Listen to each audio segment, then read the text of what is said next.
வணக்கம் மக்களே. ஆர்சிபில முக்கியமான வீரருக்கு இன்னும் காயம் குணமாகலையா? இதனால ஆர்சிபி மேனேஜ்மெண்ட் ரொம்ப கவலையா இருக்காங்களாம்.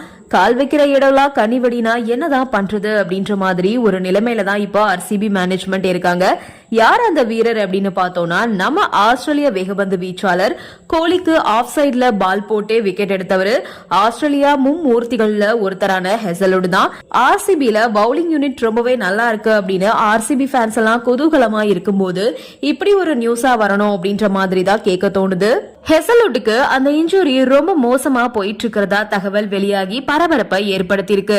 அது சரியாக இன்னும் 2 மாசத்துக்கு மேல ஆகும் அப்படின்ற மாதிரி மருத்துவர்கள் குழு தெரிவிச்சிருக்காங்களாம். இத பத்தி தான் இந்த வீடியோல பார்க்க போறோம். ஆர்சிபி அணியை பொறுத்த வரைக்கும் பேட்டிங் எப்பவுமே நல்லா தான் இருக்கும். பிரச்சனையே பவுலிங் யூனிட்ல தான். இது எல்லாருக்குமே தெரிஞ்ச விஷயம் தான். போன ஐபிஎல்லயே ஃபாரின் பிளேயர்ஸ் எல்லாம் எதுக்குடா எடுத்தீங்க அப்படின்னு கேட்க வச்சாங்க நம்ம ஆர்சிபி டீம். அந்த அளவுக்கு இருந்தது பெர்ஃபார்மன்ஸ். யாஷ் தயால் ஓரளவுக்கு நல்லா பெர்ஃபார்ம் பண்ணாரு. அதனால பிளே ஆஃப் குள்ள போனாங்க ஆர்சிபி. ஆனாலும் குவாலிஃபயர்ல தோத்து வெளியே போயிட்டாங்க. இந்த தடவை அதெல்லாம் இருக்கவே கூடாது அப்படின்னு பார்த்து பிளேயர்ஸ் ஏலத்துல எடுத்திருந்தாங்க ஆர்சிபி மேனேஜ்மெண்ட். யாஷ் தயால், புவனேஸ்வர் குமார் இவங்க கிட்ட இருந்து ஒரு நல்ல பெர்ஃபார்மன்ஸை கண்டிப்பா எதிர்பார்க்கலாம். இது போக 4 ஓவர் சூப்பரா போடக்கூடிய ஒரு ஆள், டெத் ஓவர்ல சூப்பரா பால் போடுற மாதிரி ஒரு சூப்பர் பவுலரான ஹெசலுட்டை எடுத்து வச்சிருந்தாங்க ஆர்சிபி.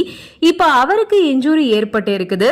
டிசம்பர் 17ஆம் தேதி இந்தியாவோட விளையாண்ட டெஸ்ட் சீரீஸ்ல ஹெசலுட் காயம் காரணமா வெளியே போனாரு. அவருக்கு பதிலா ஸ்காட் போலன் உள்ள வந்தாரு. சூப்பரா பால் போட்டு ஹெசலுட் இல்ல அப்படின்ற குறைய நிவர்த்தி பண்ணி டெஸ்ட் சீரீஸ வின் பண்ணியும் கொடுத்தாரு போலன். அதுக்கப்புறம் என்ன இன்ஜுரி தானே, ஒரு 2 வாரத்துல திரும்பி வந்துட போறாரு அப்படின்னு தான் எல்லாருமே நினைச்சிட்டு இருந்தாங்க. ஆனா இப்போ அவருக்கு வந்த இன்ஜுரி ரொம்ப மோசமா போயிட்டு இருக்கான். இதனால கிட்டத்தட்ட 2 மாசம் ஓய்வுல இருக்கணும் அப்படின்ற மாதிரி மருத்துவர்கள் அறிவுரையை அள்ளி தெளிச்சிருக்காங்களா. இந்த மாசம் கடைசியில ஆஸ்திரேலியா ஸ்ரீலங்கா அணியோட 2 டெஸ்ட் தொடர் கொண்ட சீரீஸ விளையாட போறாங்க. அந்த ஸ்குவாட்ல பாத்தீங்கன்னா ஹெசலுட் இல்ல அப்படின்ற மாதிரி சொல்றாங்க. அதே மாதிரி கமின்ஸும் அப்கமிங் சீரீஸ்ல இருக்க மாட்டாரு அப்படின்ற மாதிரியான தகவலும் வெளிவந்திருக்கு. அப்படி பார்த்தா சாம்பியன்ஸ் டிராபி பிப்ரவரி 19ஆம் தேதி தொடங்குது. அதுலயும் ஹெசலுட் இருக்க மாட்டாரு அப்படின்ற மாதிரியான தகவல்கள் தான் வெளிவருது. So Sri Lanka tour, Champions Trophy, IPL இப்படின்னு முக்கியமான தொடர்கள் எல்லாம் இந்த இன்ஜூரியால ஹெசலுட் இழக்க போறாரு. மத்ததெல்லாம் கூட விடுங்க, ஐபிஎல் ஆச்சும் வருவாரா அப்படின்னு ஆர்சிபி ஃபேன்ஸ் உயிரை கையில புடிச்சிட்டு காத்துட்டு இருக்காங்க. அதுக்கும் வாய்ப்பில்ல ராஜா அப்படின்ற மாதிரி தான் மருத்துவ அறிக்கைகள் தெரிவிக்குது. இதனால ஆர்சிபி மேனேஜ்மெண்ட் மற்றும் ஆர்சிபி ஃபேன்ஸ் எல்லாம் சோகத்துல மூழ்கி இருக்காங்களாம். இந்த வீடியோ உங்களுக்கு பிடிச்சதுன்னா லைக் பண்ணுங்க, ஷேர் பண்ணுங்க, மறக்காம சப்ஸ்கிரைப் பண்ணுங்க. நன்றி, வணக்கம்.